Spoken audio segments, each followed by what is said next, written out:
exit polls show the vast majority of unmarried women voting Democrat. Why is that? And while we do have some bad news on the pro-life front, the news is not as bleak as it seems, and I'm going to tell you why. Also, parental rights in education is a winning issue. And even though the writers at the New Yorker are sad about it, we are going to continue to double down. And there are still some outstanding races that we will go over today. This episode is brought to you by our friends at Good Ranchers. Go to goodranchers.com/Allie. That's goodranchers.com/Allie.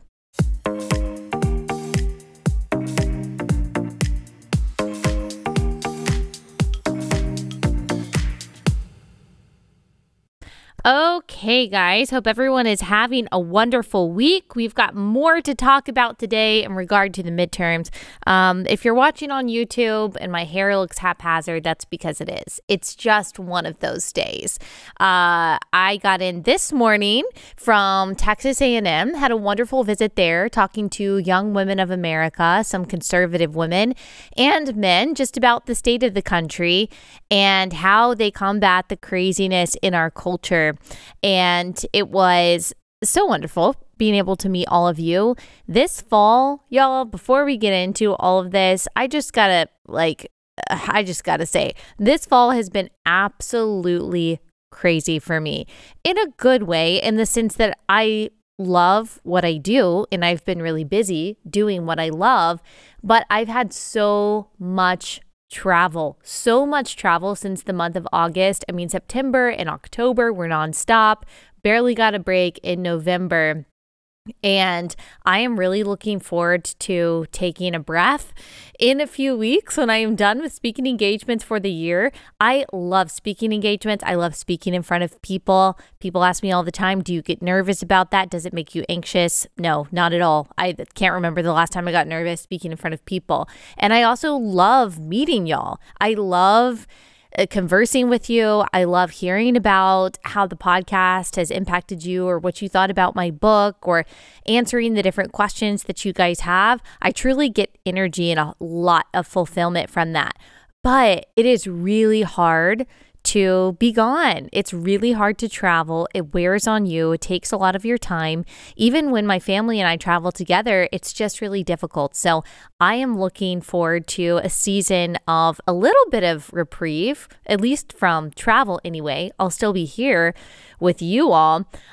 So just know that that's kind of how I'm feeling this morning. And if you're watching YouTube and you think that's how I am also looking, you are correct. You are correct in your assessment. Your girl is a little bit tired. But thank you to all of you who, by the way, you message me, you tell me in person that you're praying for me, that you're praying for my family, that you're praying for our health, that you're praying for my safety, that you're praying just for sustained energy to talk about the things that we do.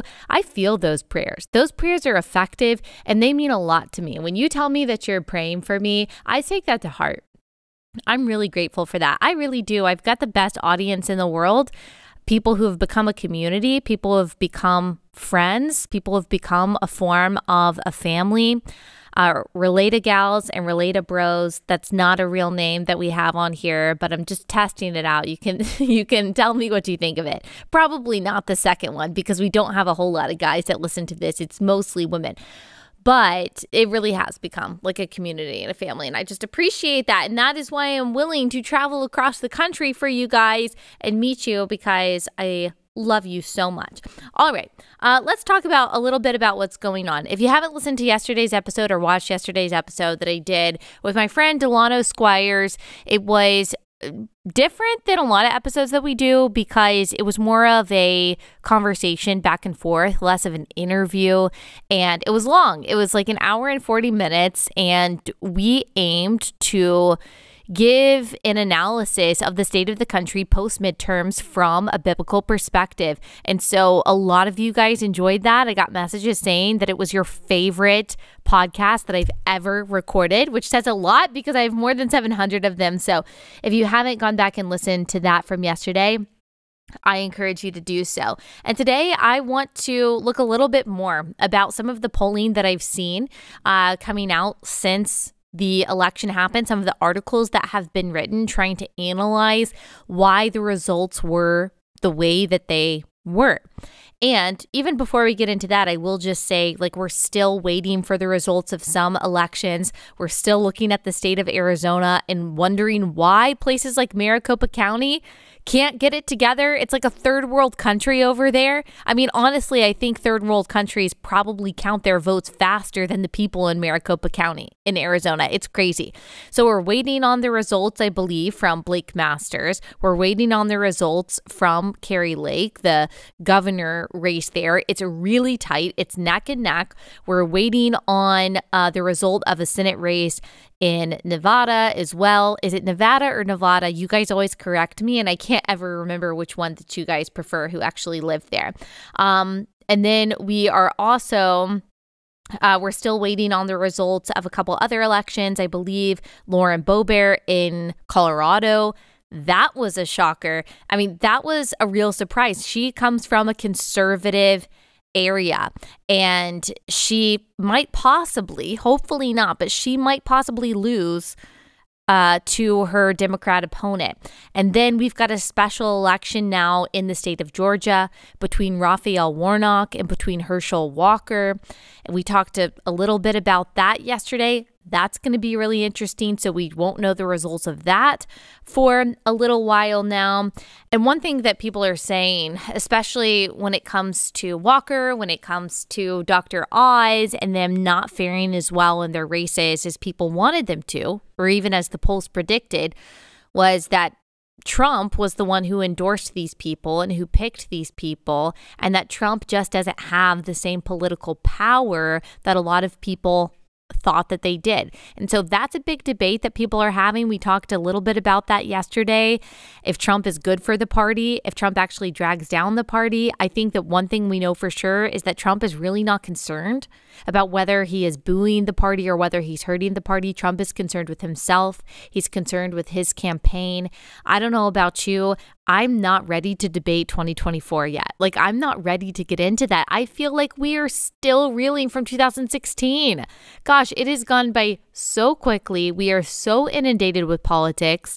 And that's one reason why I think kind of the nature of my podcast has changed a little bit over the past year, because I felt that you guys, as I am, are kind of burnt out when it comes to politics. Obviously, we know better than maybe anyone else that politics matter and why politics matter, but it can just be really hard constantly talking about political races and feeling like we are in a constant state of election season. I mean, that wears on a person. There's more to life than that. And so that's why we talk about a lot of the theological topics that we do, a lot of the cultural and moral topics that we do. That's why we dedicate entire episodes to one interview or one subject and not really talking about policy, because at the end of the day, politics is downstream from culture, but culture is downstream from theology.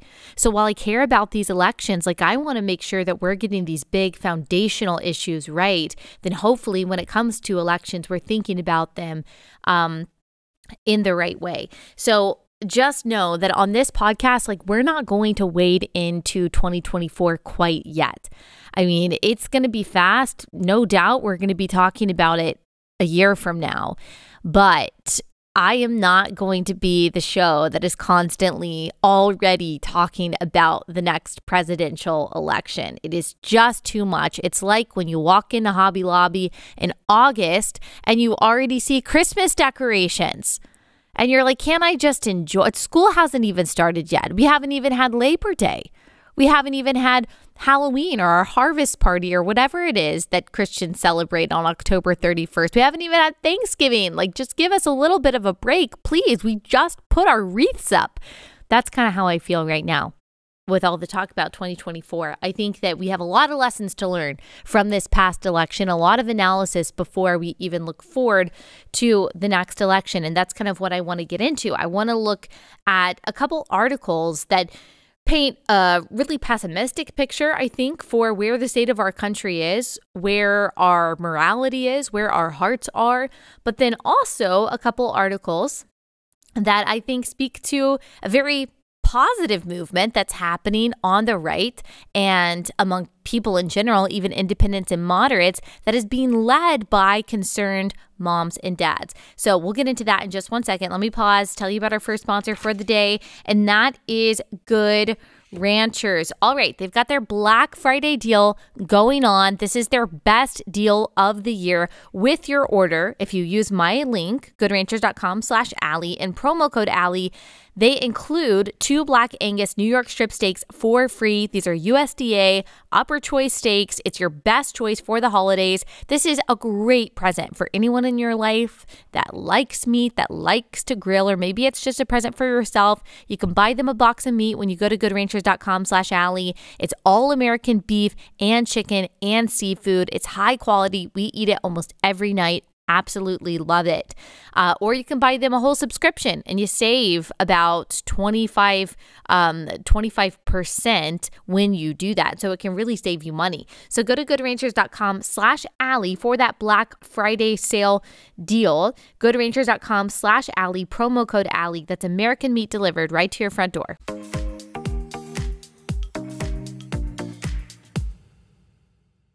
Okay, so as we mentioned yesterday, abortion was on the ballot in several states, in 6 states. It was Vermont, Montana, Kentucky, California, and Michigan. And let's see, there was one other one. I don't have it in front of me. So abortion was on the ballot. There was a measure that was on the ballot in 6 states. And in some states, the measure was to guarantee the so-called right to abortion through all 9 months, unfettered access to the slaughter of unborn children. And in some cases, like in Kentucky, it was a measure to say that there's simply no constitutional right to abortion. This is not something that you should be guaranteed. And that failed. And possibly the most egregious one was in the state of Montana, which is typically seen as a red state. And it was a measure that simply said that a doctor must provide life-saving care to a baby that survives a botched abortion. So there's no my body, my choice here. Like, we're not talking about the bodily autonomy of the woman, although, of course, as I've argued many times, I think that that's a stupid assertion anyway, if you're trying to defend ending the life of a child. But we're talking about a baby who is outside of the womb. And this measure simply said that doctors have to provide life-saving care to this baby who survives an abortion. The measure failed. The measure failed in the state of Montana. The majority of people said, no, we do not want to require doctors to provide care to babies who survive abortions. We would rather them be left to die. We would rather them die a slow and painful death, or maybe, I don't know, killed in some way by the abortionist, than provide just basic compassion and care for this living, breathing, squirming human being who has just been a victim of violence. Now, some people might say, well, the measure was very complicated and complex in its language. It was very difficult to understand, and that is true. It was very difficult. But come on, people have brains. You can understand, you can decipher, you have reading comprehension, like you get it. Shouldn't you be reading up on these things beforehand anyway? Surely Republicans in that state, pro-lifers in that state, understood what was being said. And about half of people, a little less than half, said, of course, they want doctors to provide this life-saving care, but more than half said, no, they don't. So that is the state, in a lot of cases, of post-Roe America. And here, I think, is one reason for that. One reason for that, as my friend Lila Rose has talked about for the past couple of days, is that the abortion misinformation machine is incredibly powerful. It has a ton of money.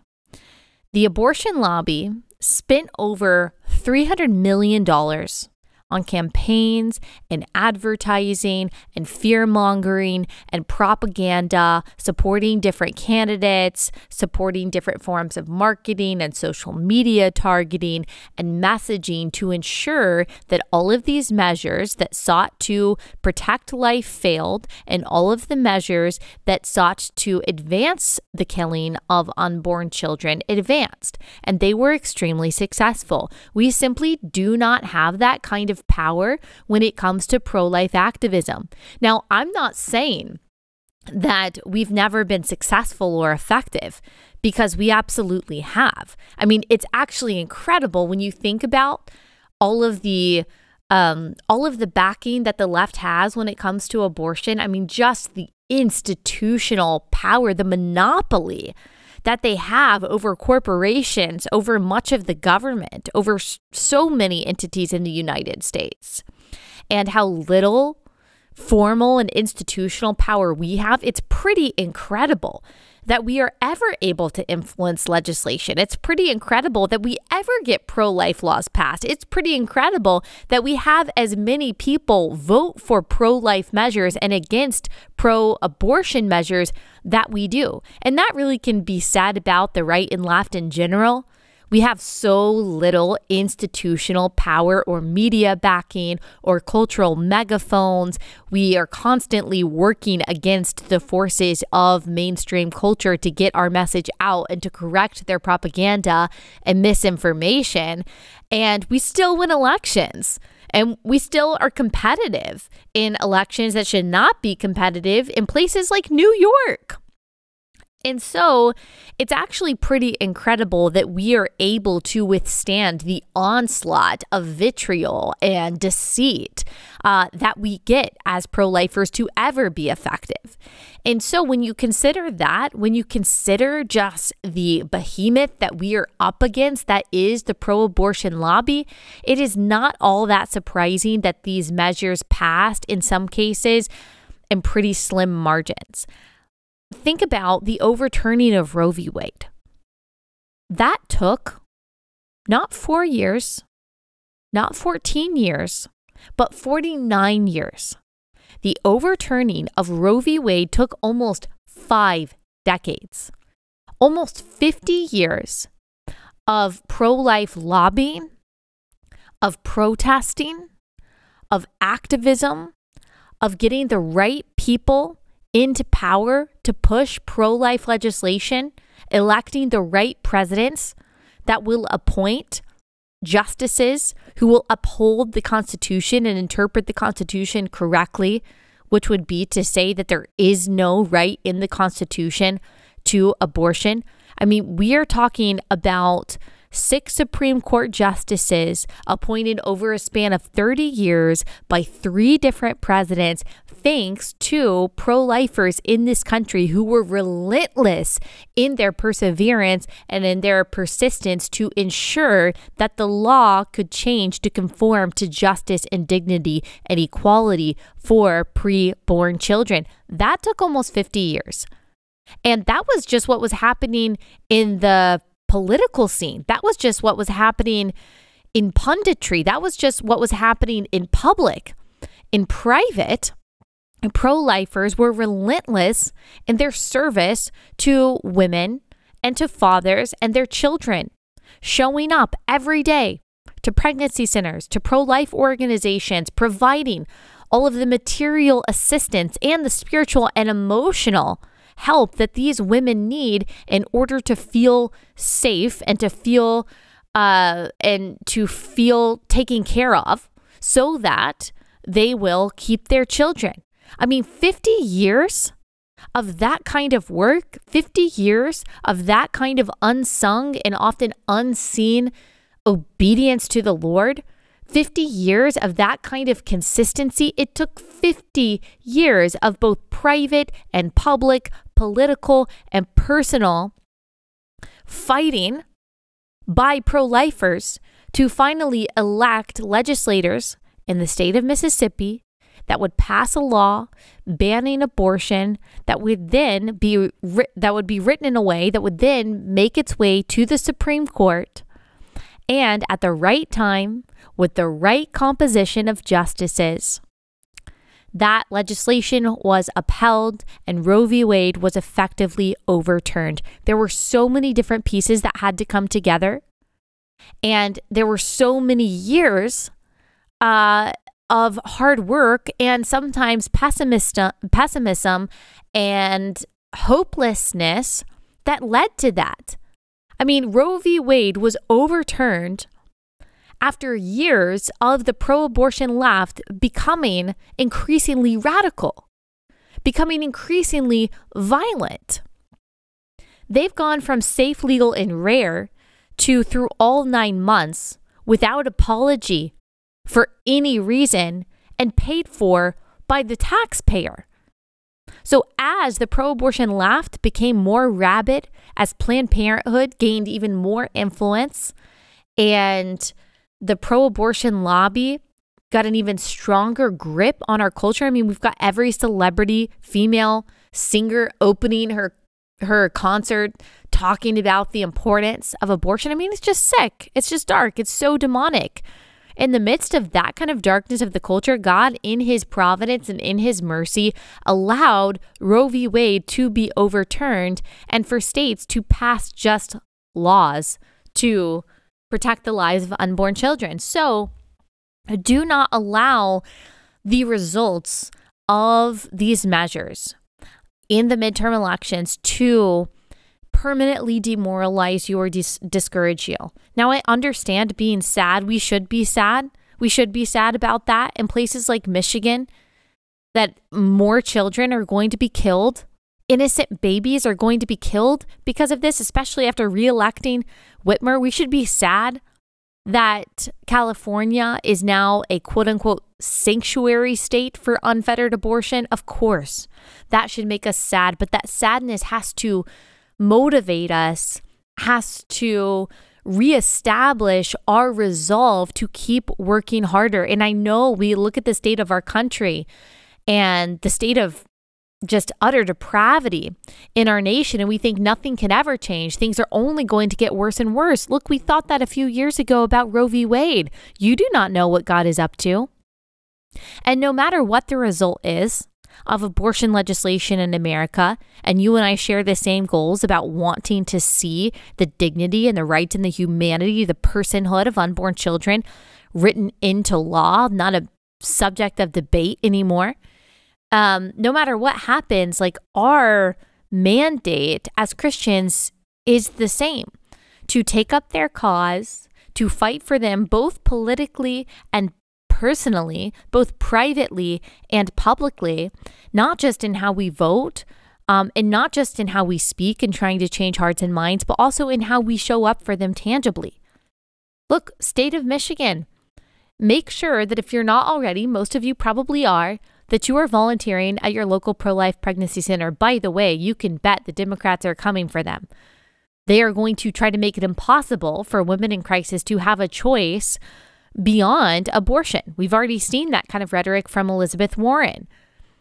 We've already seen the terrorism against these pro-life pregnancy centers, but make sure that you are sharing those arrows, that you are linking arms with them, that you are allowing them to not just have your time and your resources and your prayers and your energy, but also your courage. Because as we say a lot, courage begets courage.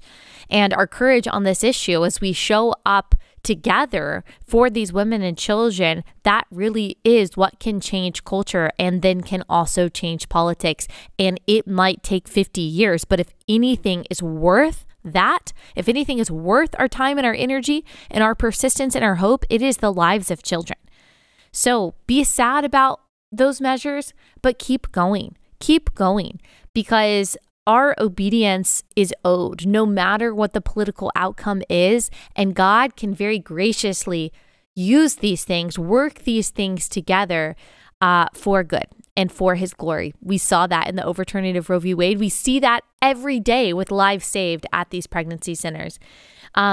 So that, I guess, is the good and the bad. When you're looking at abortion, I think that abortion kind of probably did maybe after Roe v. Wade hurt some Republican races, because there was a lot of misinformation about what pro-life laws do in regard to miscarriage care and ectopic pregnancies, which we've debunked that on this podcast several times, and we can link to a past episode about that. So I think that was a little bit difficult for Republicans to combat. However, it is still worth campaigning on. It is still worth advocating for because, again, we're talking about the lives of innocent children.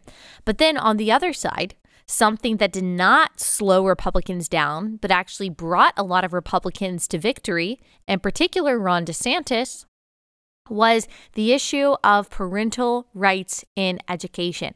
And there is an article in the New Yorker titled "How Education Freedom," quote unquote, of course, played in the midterms. And this author, Jessica Winter, says in superintendent and school board races, candidates fear-mongering about unions and critical race theory, she puts again in scare quotes, fared depressingly well. Well, if Jessica Winter at the New Yorker is depressed, then it must be really good news for us. So we'll look at this good news in just a second. Let me pause and tell you about our next sponsor for the day, and that is My Patriot Supply. So we've got a lot of instability and unpredictability in our world, especially in our country. One thing that's been unpredictable and fairly unreliable is the supply chain. When you go to the grocery store and you can't find a lot of the food that you're looking for, that's a bit unsettling. And we just don't know when things are going to really hit the fan and you're not going to be able to get the food that you need for your family. I mean, who even knows? No matter what, though, it's better to be safe than sorry, to make sure that you and your family are taken care of when it comes to your food supply.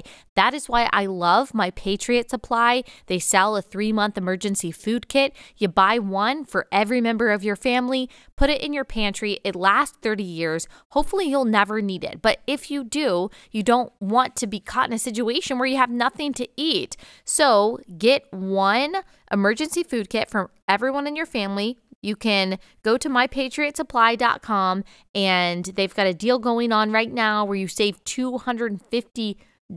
Save $250 on your purchase by going to mypatriotsupply.com. That's mypatriotsupply.com.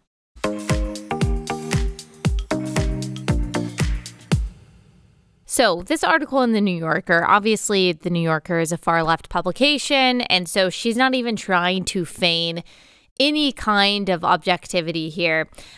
Here's what she says about the results of the Tuesday elections when it comes to school board races and Republicans who are running on a platform of parental rights in education.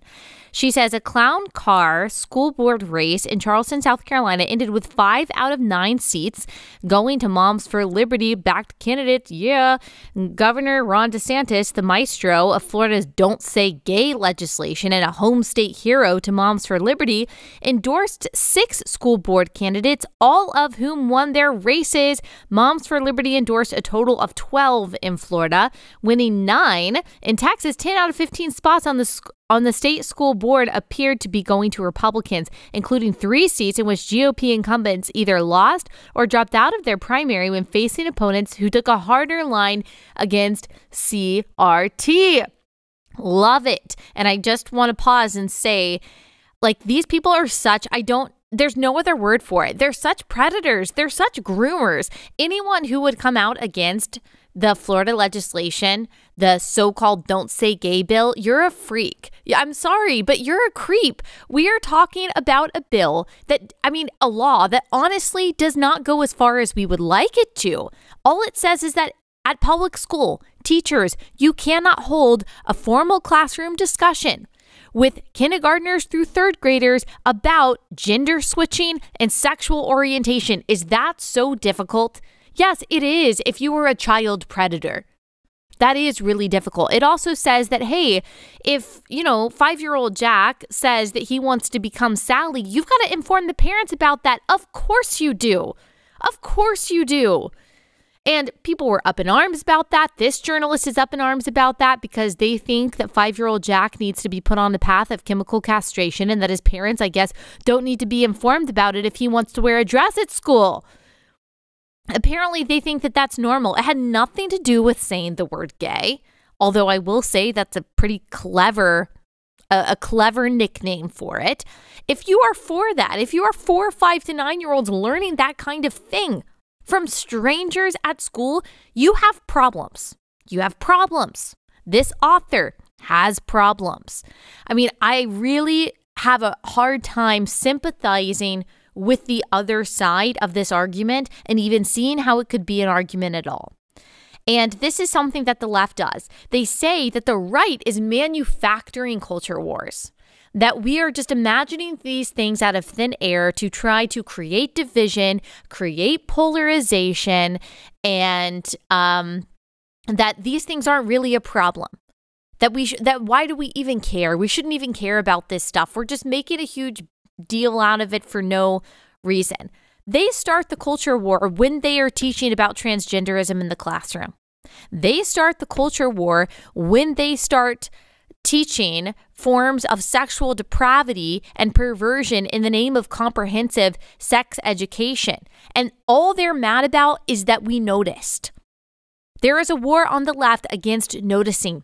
They don't want you to notice that they're cutting off the healthy breasts of 12-year-olds in Kaiser Permanente Hospital in Oakland, California. They don't want you to notice that they are allowing little boys to come to school to take on different pronouns and to wear dresses without their parents' knowledge or consent, then leading that child down a path of distress and depression and anxiety for the rest of their lives, forcing parents then to be the ones to pick up the pieces after those teachers and activists have long gone and forgotten that child's name. They didn't want you to notice that that's happening. They didn't want you to notice that they're telling your little white daughter in 2nd grade that she is inherently oppressive and that her black friend that she thought that she had a lot in common with is inherently oppressed. They didn't want you to notice that.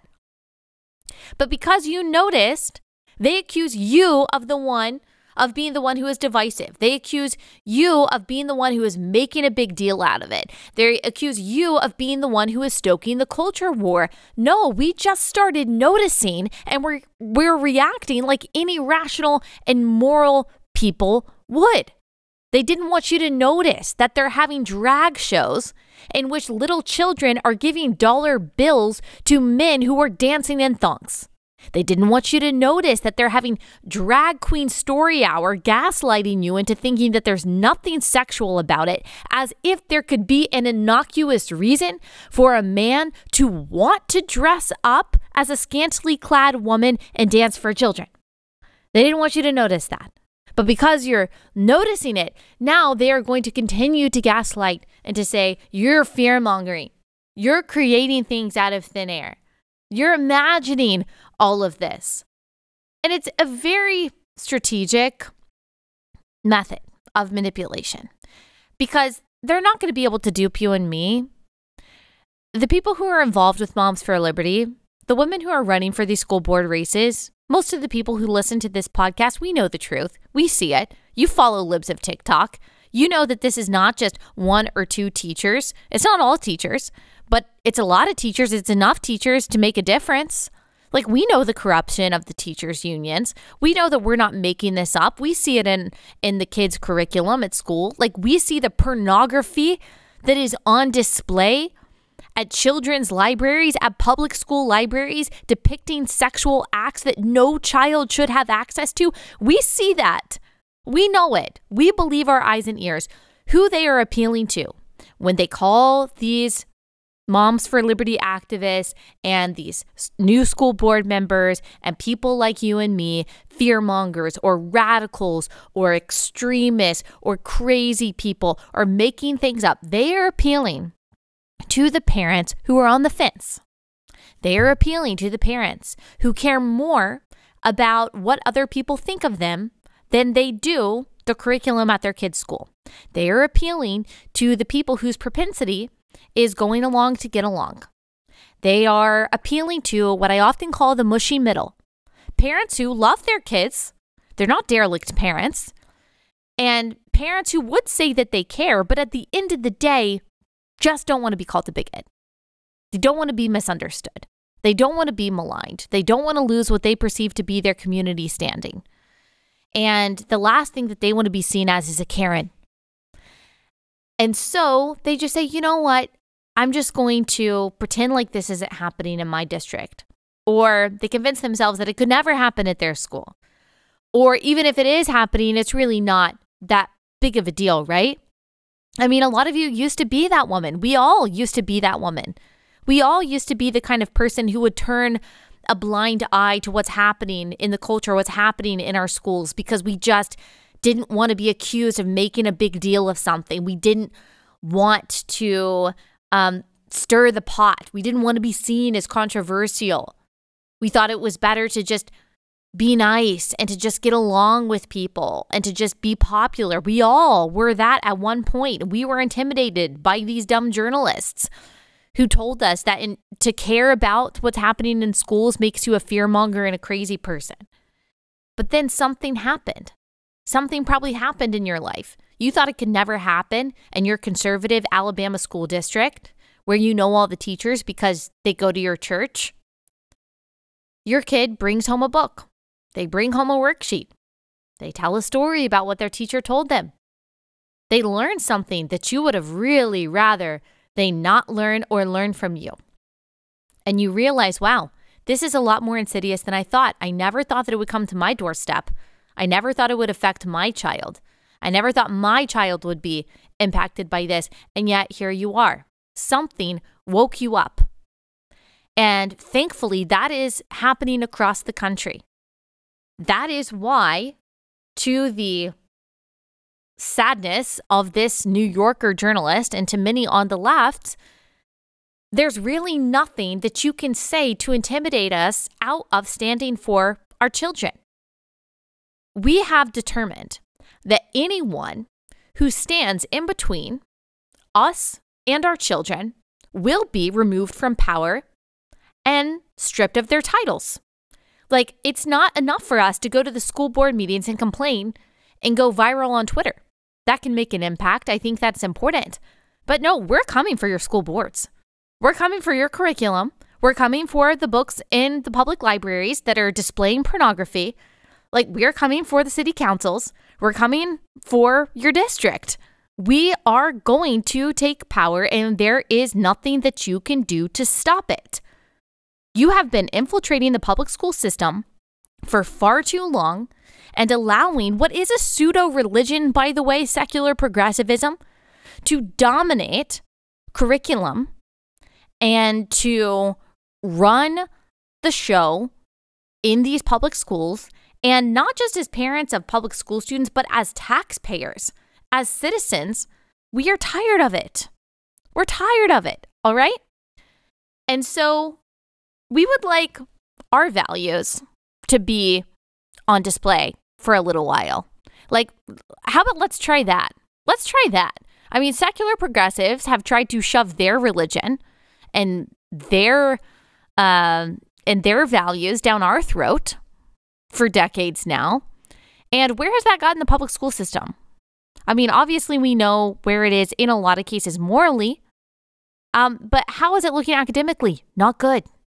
Kids aren't learning what they need to about reading comprehension, science, math, because in some cases, instead they are learning activism. And this is not me maligning all public school teachers. Thank God we still do have good Christian public school teachers there. You are a light in darkness, and I want you to continue shining. Thank the Lord for that. But how public education has gone so far ain't good. Teachers' unions are corrupt. The people that we've put in charge, the bureaucracy there, they've got a worldview that's toxic. Kids are not learning the values that they need to be learning. They're not even learning the reading, writing, and arithmetic that they need to be learning. So I think it's time for a change.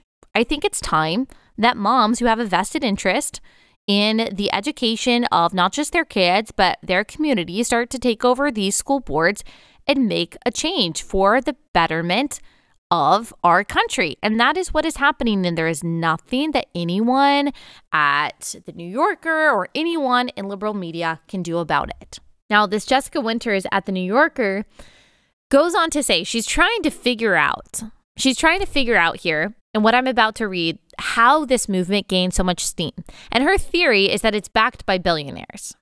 She says the precise logical relation between the conservative libertarian axis of billionaires who wish to privatize public education, notably among them Betsy DeVos, who is the Secretary of Education under Trump, and the rank and file right-wing moms who back Don't Say Gay, is as yet unclear. For the moment, at least, their desires match.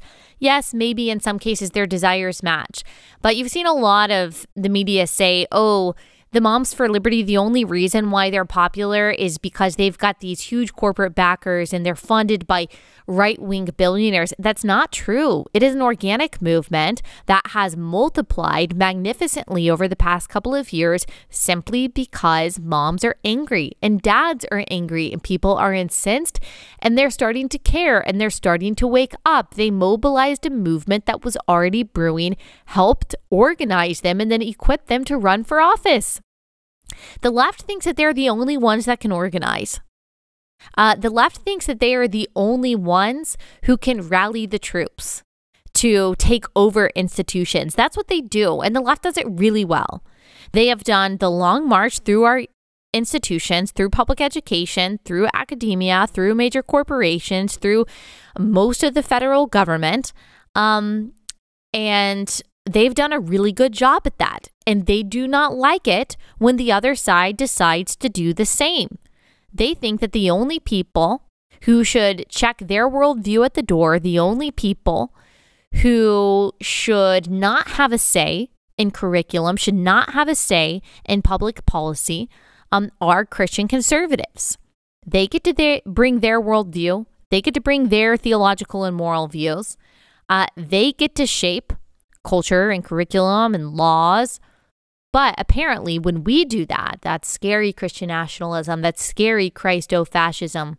Again, it's just a manipulation tactic and you should absolutely ignore it. In this New Yorker article, she goes on and on about how sad this is, how they demonize teachers' unions. I guess a lot of people just had amnesia about 2020.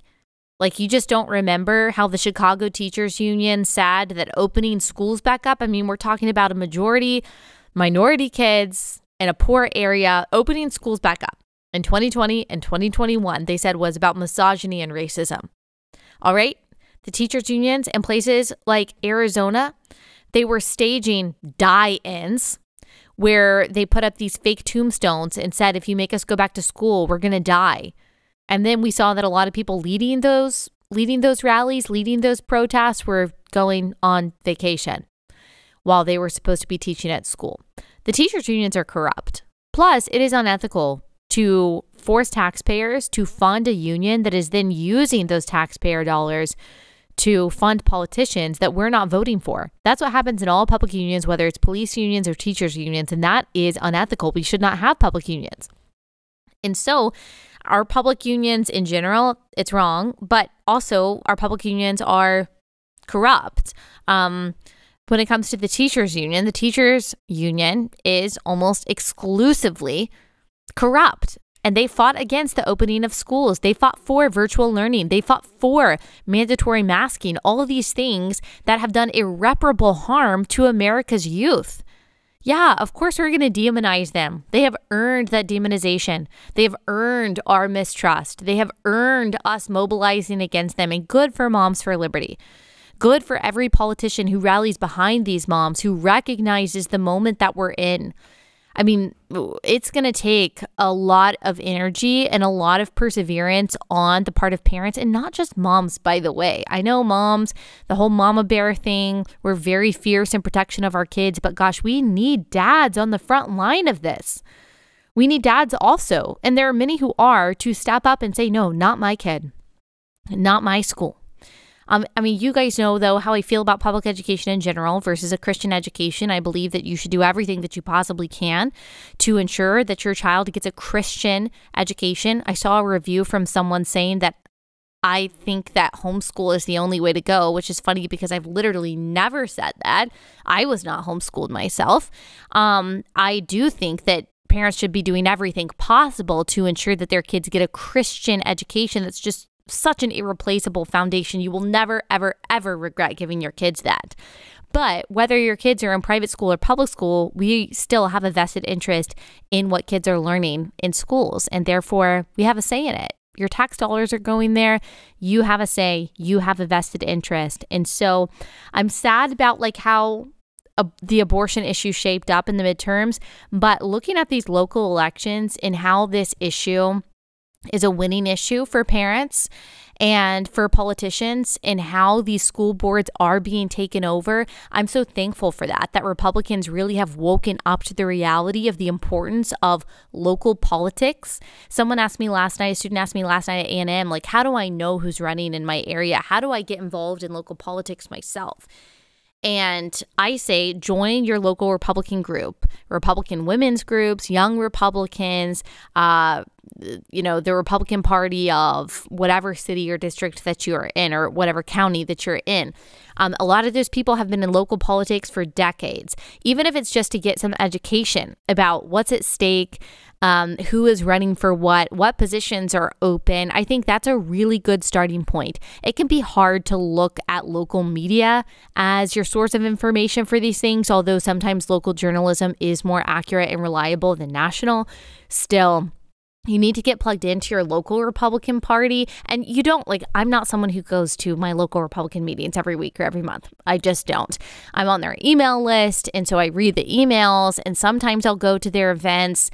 And so you don't have to be fully sold out and dedicated to every single meeting, local political meeting. You will find some very interesting people at these meetings, but just go enough to understand kind of what's going on, making sure that you're voting in your local elections and that you know what's happening, and then also that you know what's being taught in your local schools. It is a local game. Really, all politics are local, and it is a long game. It's a ground game, and it starts in the sphere in which God has providentially placed you on this tiny speck of eternity. One of our goals, our responsibilities as Christians is to beautify, to improve the small or large sphere in which God has placed us, to glorify Him by obeying Him and thus making the lives of the people around us better. And being an active Christian citizen, seeking the welfare of the city that we are dwelling in, as Jeremiah calls the exiles to do in Babylon. And since we are exiles, we are called to do it as well in the United States. It means participation, it means involvement, and it also means trying to align to God's order, because God's ways are good, they are better. God is love. Therefore, we will never love our neighbor well by voting or acting or speaking in a way that opposes His stated order. And one of the stated orders that we see throughout Scripture is the authority of the state versus the authority of the church versus the authority of the family. The state is not a parent. The state is not a God. The state is not a pastor. And it should not have the right to usurp the responsibility and the rights of parents to care for and educate and be the primary discipler of our children. Remember, someone is always trying to disciple your children. You get to decide and should decide who it's going to be and how. So, of course, this is a winning movement for parents, and I pray that we continue to double down. All right, there's one more thing that I want to talk about that I thought was interesting from Tuesday's election, and that is how women vote in this and how women who are not married tend to vote. And I'll tell you what I think about that. Let me tell you about our last sponsor for the day, and that is Relief Band. All right, if you suffer for any reason from vomiting or nausea, then you need to try Relief Band. If you're dealing with morning sickness, if you get sickness from anxiety or motion sickness, if you get anxious when you travel and that makes your stomach ache, then you need to try Relief Band. Relief Band is an FDA-cleared drug-free solution to nausea. It is a band that you wear on your wrist, and it stimulates a nerve in your wrist that communicates to your brain to then communicate to your stomach to stop getting nauseous. It was originally used for chemotherapy patients in the hospital. and it works really well. I have family members who have used it who get a lot of motion sickness and travel sickness, and they say it works amazingly. And you don't have to worry about side effects because it's totally drug-free. So if this is something that you suffer from, you should at least try it. This could also be like a great gift for someone in your life if they are suffering from something like this. So go to reliefband.com. That's RELIEFBAND.com. Use my promo code Allie for 20% off plus free shipping. Reliefband.com, code Allie for 20% off plus free shipping. Reliefband.com, code Allie.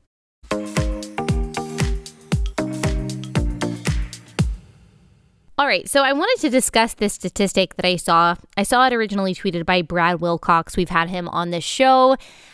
He discusses and studies marriage and family formation and how that affects society. I'll link my episode with him. Really interesting discussion. But one thing that he noted was that unmarried women are far more likely than any other group to vote Democrat. So 39% of married men vote Democrat. 42% of married women vote Democrat versus 59% of married men voting Republican and 56% of married women voting Republican.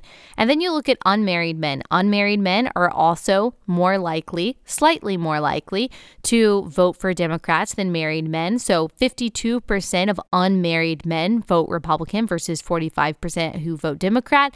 And then here's where you have the big change. So while 59% of married men vote Republican, 52% of unmarried men vote Republican. But then you've got 56% of married women who vote Republican and only 31% of unmarried women who vote Republican. So you've got a huge change there, a huge shift from a married woman to a non-married woman. 68% of unmarried women vote Democrat, more than any other demographic when it comes to looking at gender by marital status. I also think it's interesting that apparently this exit poll, I don't know if it's CNN or what it is, only has categories for the gender binary. It's interesting. 68% of unmarried women vote Democrat versus 42% of married women. What exactly do we make of that? Well, I'm curious to know. Tell me in the comments on YouTube, what do you make of that? Think about that. Like, why do you think that is? I mean, I do think, and this is probably why a lot of people on the left are constantly demonizing marriage. I mean, every week in the Atlantic or the New Yorker, you see some kind of article glorifying marriage and finding yourself in your job or travel or whatever it is. Obviously, we have pushed on women for a very long time that you should only be pursuing your career in your 20s and 30s, and that you should maybe try to think about having kids once you reach 40 when it's very, very difficult to do. And so they've been pursuing that for a long time. Feminist ideology is partly to blame for that, although I am very sympathetic to, I think, to a lot of things that my feminist friends believe. I mean, I think that we should admit that feminist ideology has led women to thinking that in order to be equal to men, that you have to do the same things as men. That is part of what's behind, like, the push for abortion. You should be able to walk away from a baby if a man is. But also you should be able to make as much money. You should be able to pursue the same career opportunities, which has led a lot of women, I think, to giving up their fertile years to do that. Not in all cases. There are plenty of women who are pursuing jobs who would like to be married and have not found the person, but there are a lot of people who are voluntarily giving that up in order to pursue careers. And I am wondering why that ends up with them voting Democrat. Is it because they feel like they have more of a need to have an abortion, and so that's driving them to it? Is it simply because there is something about the nature of marriage, the nature of then living in the suburbs, which a lot of married couples do? You move from the city to the suburbs. The nature of having children, of being a mother, that makes you more conservative? I think so. Now, I have plenty of unmarried friends, female, who are conservative. They would be in this 31%. But they would probably say that most of their coworkers in their same demographic and most of their friends are not. They're very sympathetic towards social justice causes. They're extremely emotional with their vote. They haven't really thought about why they're pro-abortion, but they just feel like they should. Do unmarried women also spend more time?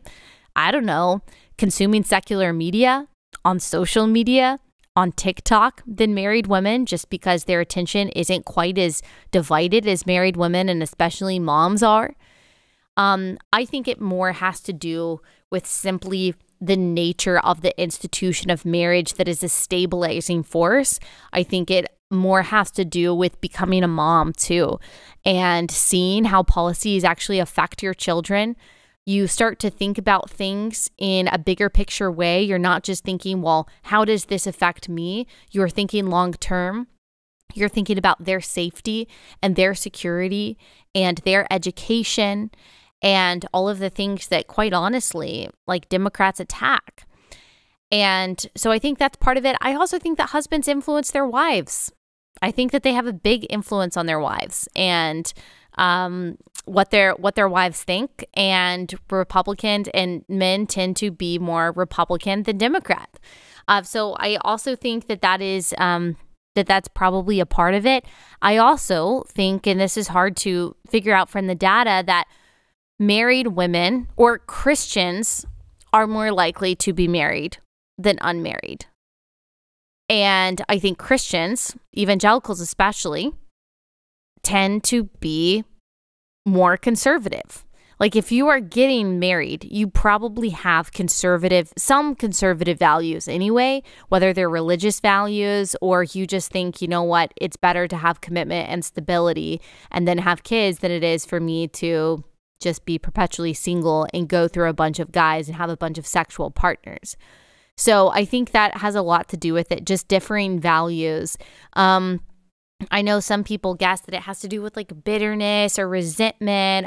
I don't know, maybe for some. I mean, we have seen a lot of statistics showing that liberals are just more likely to have mental health issues and things like that than people who identify as conservative. We've also seen plenty of data that shows religious married women are on average happier than non-religious unmarried women. I do tend to think that people who are angrier tend to vote Democrat. I think that we see that a lot when you look at the pro-abortion protesters versus the pro-life protesters. It's pretty easy to see like who has joy and who has gratitude and who is just filled with a lot of anger and selfishness and bitterness.